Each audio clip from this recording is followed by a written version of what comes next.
My name is Julia, and I am 29 years old.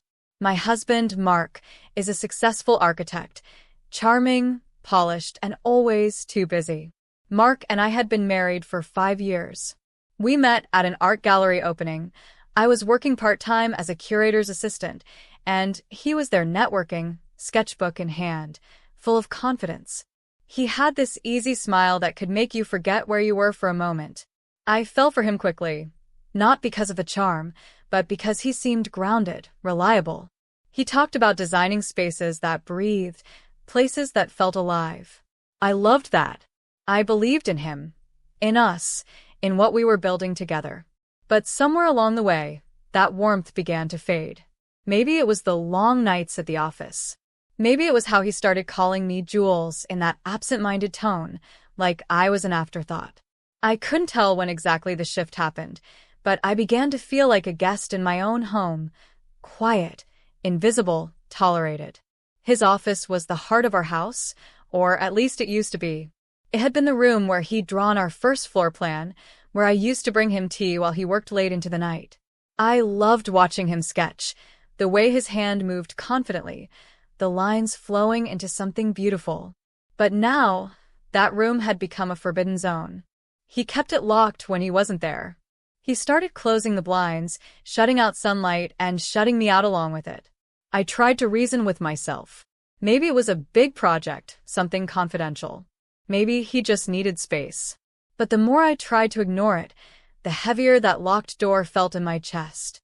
Every time I passed it in the hallway, it felt like the silence behind it was whispering to me. The morning he snapped at me, the one where I'd only leaned in to place a cup of coffee on his desk, something in his tone broke through the thin layer of excuses I'd been holding on to. "Julia, please, this is my workspace," he said, not even looking at me. His voice was sharp, impatient, like I'd violated some sacred rule. I remember standing there, the warmth from the mug seeping into my palm, and feeling a sting I couldn't quite name. He left that afternoon for his conference. I watched him pack his bag, his movements brisk and distant. "Don't wait up for me," he said lightly, kissing me on the forehead before leaving. His lips felt cold. When the door clicked shut behind him, the silence that followed was unbearable. For a while, I just sat there in the living room, staring at the muted TV, pretending everything was fine. But that locked door upstairs wouldn't leave my mind. The rational part of me said, "Julia, let it go." The quiet, aching part of me, the one that hadn't heard her husband laugh with her in months, said something different. By noon, I found myself standing outside the office. The doorknob gleamed faintly under the afternoon light.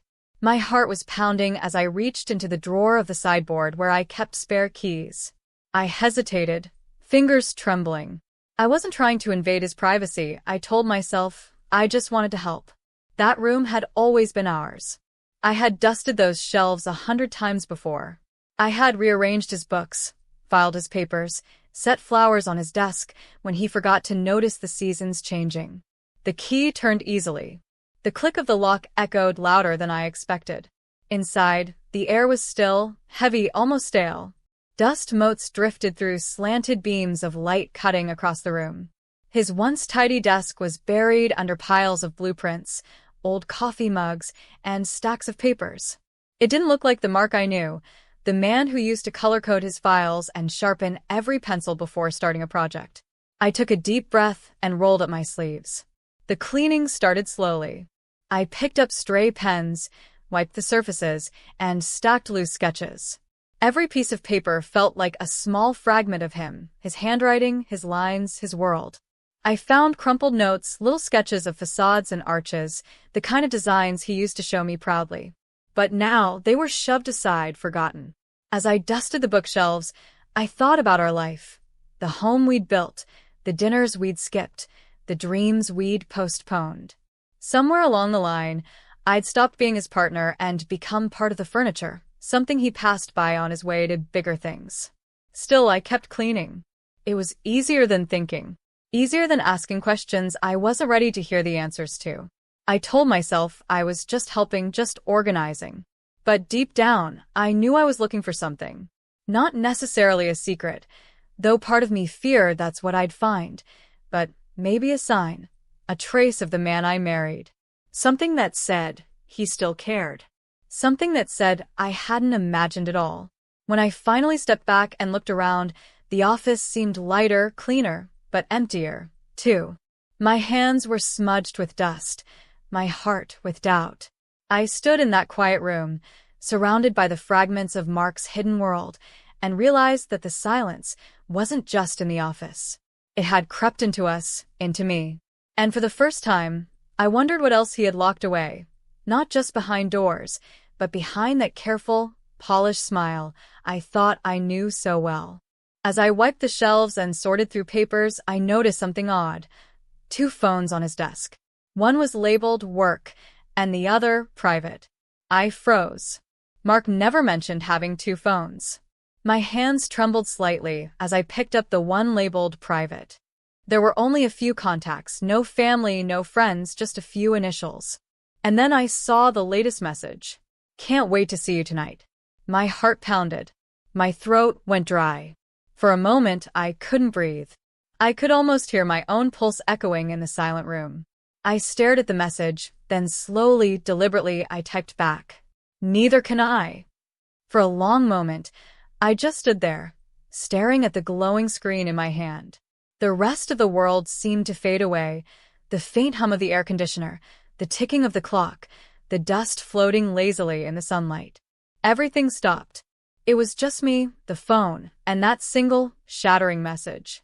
I could feel my heartbeat pounding in my ears, each thud a reminder that something had just broken, something deep, fragile, and irreparable.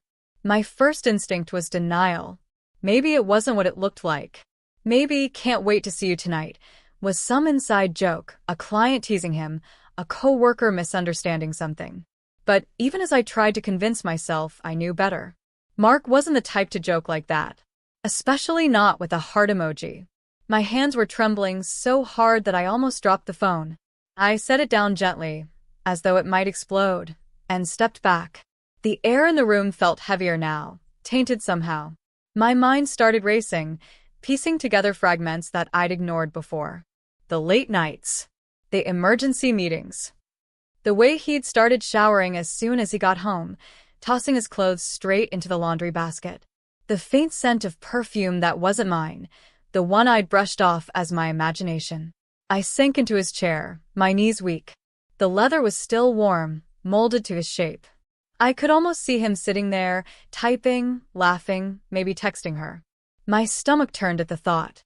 I didn't even know who she was, but suddenly, she was everywhere. In the shadows of the room, in the whisper of the curtains, in the faint traces of cologne that lingered on his desk. I picked up the phone again. The wallpaper was simple, black background, no personal photos. The call log showed a handful of numbers, most of them recent. The same one, the sender of that message, appeared again and again. I opened the messages. The thread wasn't long, but it was enough. Short texts, playful tones, words that made my skin crawl. Miss you already. Wish you could stay longer. Next weekend, same place? I scrolled further, my vision blurring.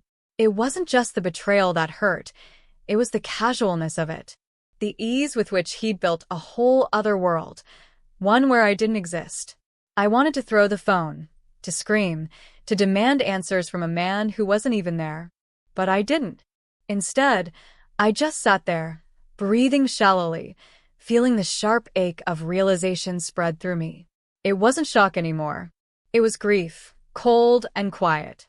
After what felt like forever, my eyes drifted back to that last message. Can't wait to see you tonight. There was a cruel tenderness in it, the kind of sweetness that used to belong to me. I remembered the early days of our marriage, when he'd text me just to say he missed me, when he'd bring home flowers for no reason. Those messages had stopped years ago, and I'd convinced myself it was just life. That comfort replaced excitement, that love matured. But now I saw the truth. The love hadn't matured. It had shifted to someone else. My hands steadied as a strange calm settled over me. It wasn't peace, exactly. More like the stillness before a storm. I picked up the phone again, my thumb hovering over the keyboard. If she was expecting him, I thought, then let her. Let her walk right into the world she was helping destroy. I felt something harden inside me, not out of vengeance, but out of exhaustion. I was done being the quiet, trusting wife. So I typed. Slowly, carefully. Each word deliberate, like I was reclaiming something that had been taken from me. Neither can I. I hit send. The message whooshed out, leaving behind a sharp silence that filled the room. I stared at the screen, watching the little check mark appear, confirming it had been delivered. A part of me almost expected an immediate reply, but none came. The phone just sat there, its black screen reflecting my face, pale, tear-streaked, unfamiliar. My mind spiraled. Would he notice I'd seen it? Would she realize something was off? What would they do? I didn't know, and strangely, I didn't care. The fear that had once kept me quiet, the fear of losing him, of breaking what little was left, was gone. I placed the phone back exactly where I'd found it, aligning it neatly with the edge of the desk. Then I looked around the office, my eyes tracing over every detail. The perfectly arranged blueprints, the neat pencils, the symmetry. All of it was a lie. A facade. Just like him. I could feel my breath coming back, steadier now. My pulse slowed. The tears that had threatened to spill earlier stayed trapped behind my eyes. I wasn't going to cry. Not yet. Not for him. As I stood up, I noticed the faint reflection of myself in the office window, a woman who looked the same but wasn't. Something had shifted in me. I wasn't the naive wife who trusted her husband's long nights and his cold excuses anymore. I was someone else. Someone who had just stared straight into the truth and didn't look away. The message was sent. The trap was set. And for the first time in months, I wasn't afraid of what came next. The waiting was the hardest part. Every second felt like an hour, every tick of the clock scraping against my nerves. After sending that message, neither can I had been holding on to a strange, fragile composure. But as the afternoon dragged into evening, my calm began to crumble. My thoughts circled endlessly. Who was she? A colleague? A client? Someone I'd met before without realizing? Each question twisted like a knife. By the time I heard his car pull into the driveway, my hands were cold and damp. I quickly wiped the last trace of dust from my palms and forced myself to take a deep breath. I needed to look normal, calm, unsuspecting. The kind of woman who didn't know her husband had 2 phones and a double life. When the door opened, Mark stepped in with the same polished ease he always carried. His suit jacket slung over his arm, his tie loosened just enough to make him look charmingly tired. "Hey, Jules," he said casually, dropping his keys into the bowl by the door. "Miss me?" The words were light, teasing. But to me, they sounded like a mockery. I managed a small smile. "Of course," I said softly, turning back toward the stove where dinner simmered. "How was the conference?" He sighed, walking up behind me. "Exhausting. You know how those things are. Endless meetings, pointless talks." I nodded, stirring the pot slowly, pretending to listen. Every lie that rolled off his tongue felt rehearsed, too easy, too smooth. I wanted to scream, "Where were you really, Mark? Who were you with?" But I didn't. I played the part I'd perfected over the years, the quiet, trusting wife who didn't push too hard. We sat down for dinner. He ate like nothing was wrong, telling me about some client pitch that had gone well, about the hotel's terrible coffee. I nodded in all the right places, smiled when I was supposed to. But inside, my thoughts were anything but calm. My mind kept flashing back to that phone, that message. "I can't wait to see you tonight, Redheart." The irony of sitting across from him, knowing she might be waiting for him too, made me feel sick. When he finished eating, he leaned back, stretching. "I've got a few emails to catch up on," he said, glancing toward the office door. "Won't be long." "Of course," I murmured, stacking the plates. I didn't even look up as he stood and walked away, his footsteps soft against the carpet. The moment he disappeared into his office, my heart started hammering again. I could hear the faint click of the lock, the same one that had once made me uneasy. Now it confirmed everything. I busied myself with the dishes, forcing my hands to keep moving. The running water covered the faint buzz I'd been waiting for, the sound of his private phone, vibrating softly on his desk. But then I heard it again, through the wall this time, that faint, distinct message tone. The same one from earlier. The same one I'd replied to. My stomach twisted. He was in there now, reading my message, thinking it was hers. What was he feeling? Excitement? Guilt? Maybe anticipation? I wanted to see his face, to watch the confusion flicker in his eyes when he realized something was off. But I didn't move. I stayed in the hallway, clutching a towel in my hands, pretending to fold laundry on the ironing board. My mind was a blur of anger, pain, and something colder, curiosity.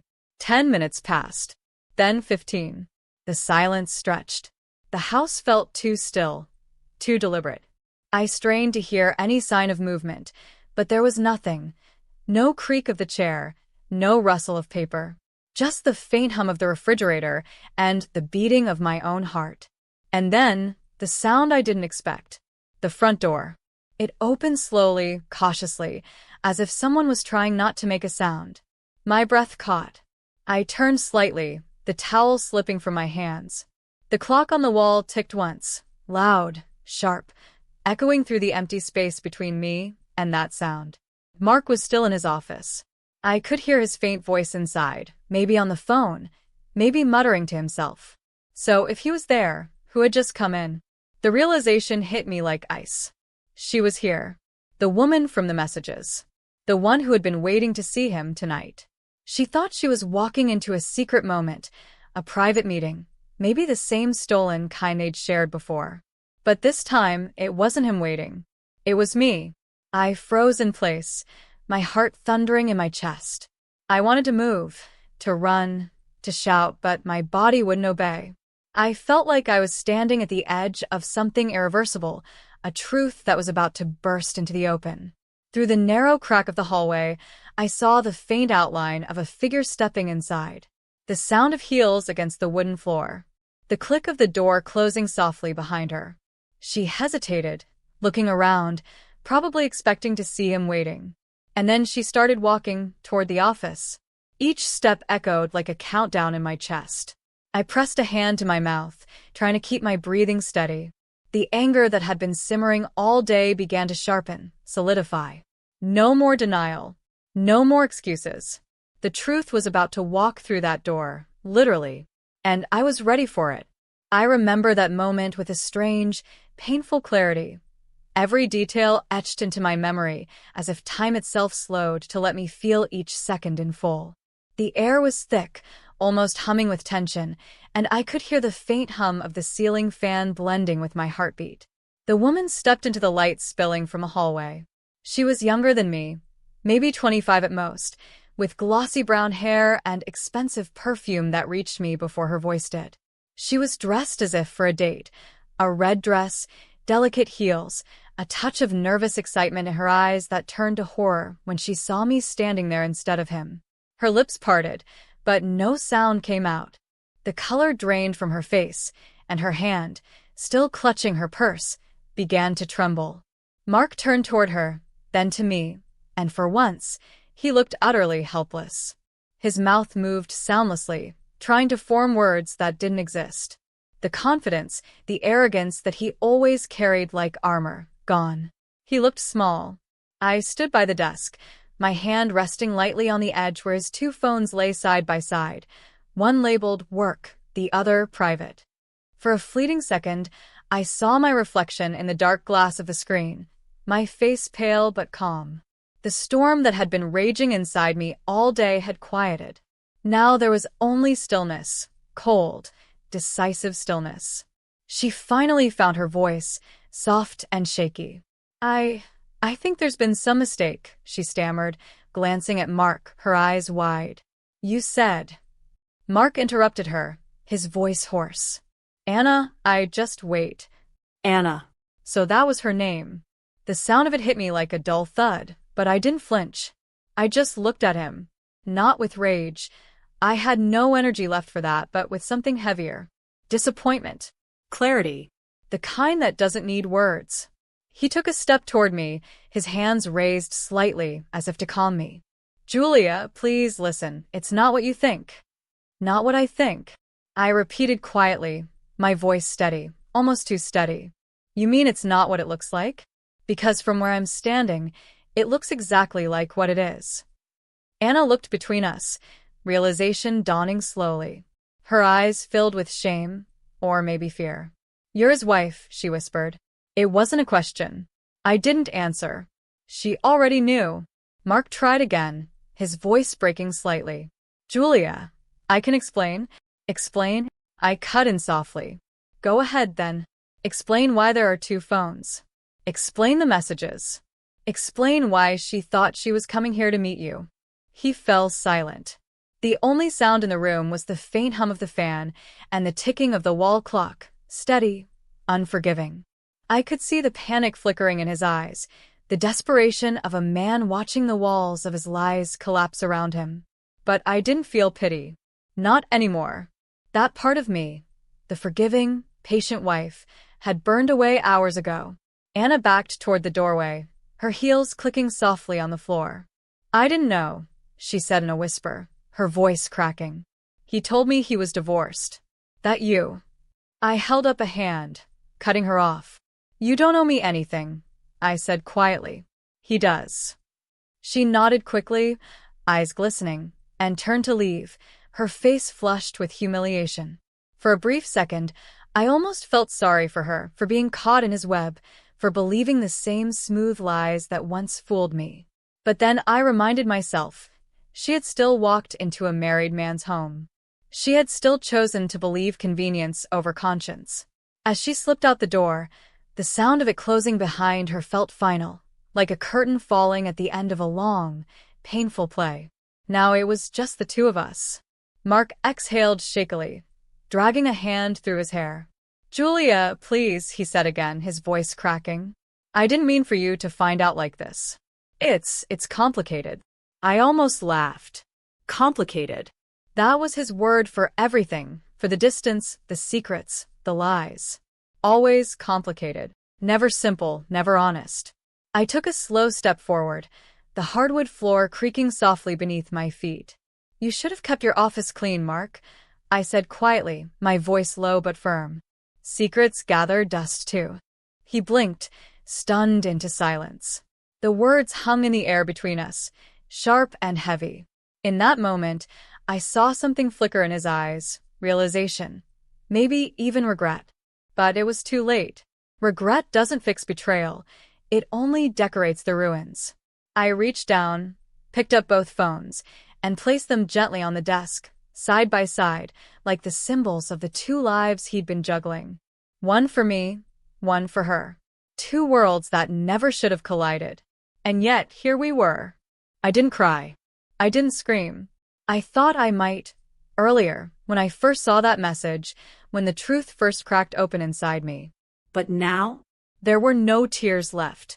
Only a strange, quiet strength I hadn't known I possessed. Mark called my name once more, softer this time. Julia. I looked at him, really looked. The man standing before me wasn't the Mark I'd fallen in love with. That man had been passionate, devoted, full of dreams and laughter. The one in front of me now was smaller somehow, stripped of all his illusions. I hope she was worth it, I said finally. My voice didn't tremble. He opened his mouth to respond, but I didn't wait to hear. I turned, my hand brushing against the doorframe as I walked out of that suffocating office, out of the life that had been built on deceit. In the hallway, everything felt eerily quiet. The light from the living room lamp cast long, golden shadows across the floor. My footsteps were steady. My heartbeat had slowed. I didn't look back. Behind me, I could still hear the faint sound of Mark calling my name, but it no longer had any power over me. I walked to the front door, opened it, and stepped into the cool night air. The wind hit my face, carrying with it the faint scent of rain and freedom. I closed my eyes for a moment, letting it wash over me. It was strange. I had lost something, yes, but I had also reclaimed something I didn't realize I'd given away, myself. Then I walked out, leaving both phones and both of them behind. And for the first time in years, the silence didn't feel empty. It felt clean.